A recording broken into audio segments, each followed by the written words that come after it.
नमस्कार दोस्तों, स्वागत है आप सबका मेरे YouTube चैनल हर दिल के भड़ास में।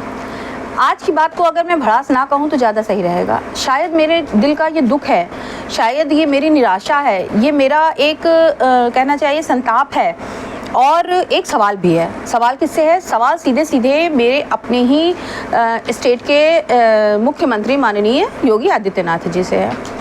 जब आपने अपने प्रथम कार्यकाल से पहले जब आप भाषण देते थे, यानी आपके सत्ता में आने से पहले, आपके सीएम बनने से पहले जब मैंने आपके भाषण सुने थे तो आपके भाषणों में 3 चीज़ों ने मुझे बहुत ज़्यादा अट्रैक्ट किया था। सबसे बड़ी बात थी कि आपने कहा था कि आप यूपी से भू माफिया, शिक्षा माफिया और स्वास्थ्य माफिया का अंत कर देंगे।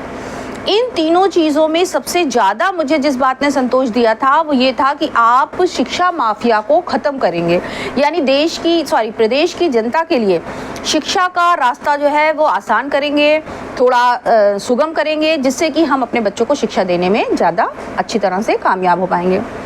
आपने भूमाफिया के लिए जितना भी काम किया वो सराहनीय है, प्रशंसनीय है। उसके लिए आपको मेरी तरफ से और मेरे चैनल की तरफ से ढेर ढेर साधुवाद। लेकिन मुझे बड़े ही अफसोस के साथ कहना पड़ रहा है कि स्वास्थ्य माफिया और ख़ास करके शिक्षा माफिया के क्षेत्र में आपने कोई भी कदम नहीं उठाया, आपने एक भी लगाम नहीं कसी, आपने एक भी ऐसा कोई कहना चाहिए कार्य नहीं किया कि जिससे कि हम पेरेंट्स को अपने बच्चों की शिक्षा के लिए थोड़ी सी सहायता मिल पाती या थोड़ा सा हमारा रास्ता सुगम हो जाता। जहाँ तक भूमाफिया का सवाल है, उससे हम आम जनता, खास करके एक मिडिल क्लास परिवार डायरेक्टली कनेक्टेड नहीं है। क्यों? क्योंकि भैया हमारे बाप दादा ने इतनी ज़मीन ज़्यादा छोड़ी ही नहीं है जिस पे कोई आगे कब्जा करेगा। ले दे के एक ठो मकान होता है हमारे पास जिसमें हम खुद रहते हैं, तो कौन सा भूमाफिया आएगा जो हमारा 1200-1800 फीट गज का मकान जो है वो कब्जा कर लेगा। दूसरी बात आ गई स्वास्थ्य माफिया। स्वास्थ्य माफिया के ऊपर थोड़ा सा इसलिए भी प्रॉब्लम कम होती है दैनिक जीवन में, क्योंकि भाई देखिए जब कोई बहुत गंभीर रूप से बीमार पड़ता है तभी वो अस्पताल का मुंह देखता है। और मेरी ईश्वर से प्रार्थना है, राम जी से प्रार्थना है कि वो दिन किसी की ज़िंदगी में ना आए कि उसका सामना स्वास्थ्य माफियाओं से हो। और अगर हो भी तो उसके भी कई ऐसे हैं जो मदद मिल जाती है, कई ऐसे एस्पेक्ट्स हैं, जैसे कि कुछ लोग इंश्योरेंस करा लेते हैं, कुछ लोग को जो सरकारी कर्मचारी होते हैं उन्हें CGHS के थ्रू मदद मिल जाती है, और कुछ लोग ऐसे होते हैं जो आयुष्मान योजना के तहत, मोदी जी द्वारा चलाई गई आयुष्मान योजना के तहत अपना बिल पे कर लेते हैं। लेकिन शिक्षा माफिया एक ऐसा माफिया है जिसका सीधा कनेक्शन हमारी डेली की दिनचर्या पर है, हमारे रोज के हम उनसे कनेक्टेड हैं और रोज उनसे प्रभावित हो रहे हैं, प्रभावित भी हो रहे हैं, आहत भी हो रहे हैं, लेकिन उसके ऊपर किसी का कोई कंट्रोल नहीं है। हम पेरेंट्स, हम अभिभावक पूरी तरह से शिक्षा माफिया के शिकंजे में हैं।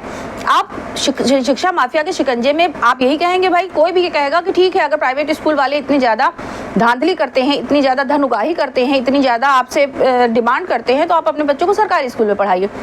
वो भी कर सकते थे। सरकार पिछले 20-25 सालों में सरकारी स्कूल की स्थिति इतनी खराब क्यों कर दी गई है? क्यों सरकार का ध्यान हमारे सरकारी स्कूलों की तरफ नहीं है? जिस तरह से प्राथमिक स्कूलों की तरफ सरकार इतना ध्यान देती है, वो 8th के बाद की शिक्षा, हाई स्कूल, इंटर आदि के लिए उतने अच्छे स्कूल क्यों नहीं है हमारे? मतलब हम तो लखनऊ में बैठे हुए हैं, हमारी तो राजधानी है। हमारे स्कूल के भी सरकारी स्कूलों की हालत, हमारे शहर के सरकारी स्कूलों की हालत भी बहुत ही खराब है। वहाँ पर पूरे दिन टीचर क्लास में आता ही नहीं है। वहाँ पर अधिकतर ये बच्चे जो हैं वो बिगड़ जाते हैं। वहाँ पर बच्चे क्यों जाते हैं? वो गलत संगत में पड़ जाते हैं। ऐसे में एक मिडिल क्लास परिवार जिसकी पूंजी ही उसके 2 बच्चे हैं, वो अपने बच्चों को सरकारी स्कूल में भेज के उनका फ्यूचर बर्बाद कैसे कर दे? और प्राइवेट स्कूलों की धांधली इतनी ज़्यादा बढ़ चुकी है कि वो गार्जियंस को पूरी तरह से लूट लेना चाहते हैं, चूस लेना चाहते हैं। वो बताएंगे कि आप यूनिफॉर्म कहाँ से खरीदिए, वो बताएंगे आप टाई बेल्ट कहाँ से खरीदिए, वो बताएंगे आप सिलेबस कहाँ से खरीदिए, वो बताएंगे आप स्टेशनरी कहाँ से खरीदिए। हर चीज़ उनके बताए हिसाब से चलती है। हालांकि नीचे एक नोट लिख दिया जाता है कि parents are free to purchase syllabus from anywhere, लेकिन वो सिलेबस जो हमारे बच्चों के स्कूल वाले हमें थमाते हैं, बुक लिस्ट, वो कहीं मिलती ही नहीं है। पूरा अमीनाबाद खंगाल के आ जाइए, पूरा एरिया खंगाल के आ जाइए। अमीनाबाद में तो पूरा बुक की स्टॉल से पूरा मार्केट है, लेकिन वहाँ पर पूरी किताबें नहीं मिलती हैं। झक मार करके आपको उन्हीं स्कूलों पे जाना, उन्हीं बुक स्टॉल्स पे जाना पड़ता है जो हमें स्कूल ने बताए होते हैं।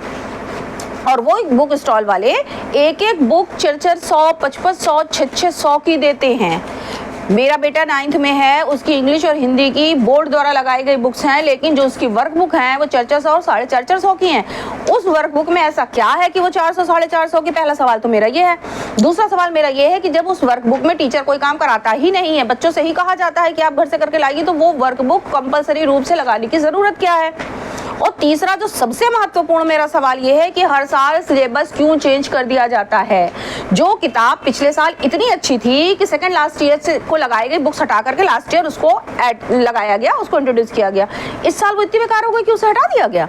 और एक दो बुक भी नहीं हटाई जाती है, पूरी का पूरा सिलेबस चेंज हो जाता है। मेरे बेटे और बेटी में मात्र 3 साल का अंतर है, लेकिन किसी भी क्लास में मेरे बेटे की बुक्स मेरी मेरी बेटी के काम नहीं आई। क्यों? क्योंकि सिलेबस चेंज हो रहे हैं। हर साल सिलेबस चेंज कर दिए जाते हैं।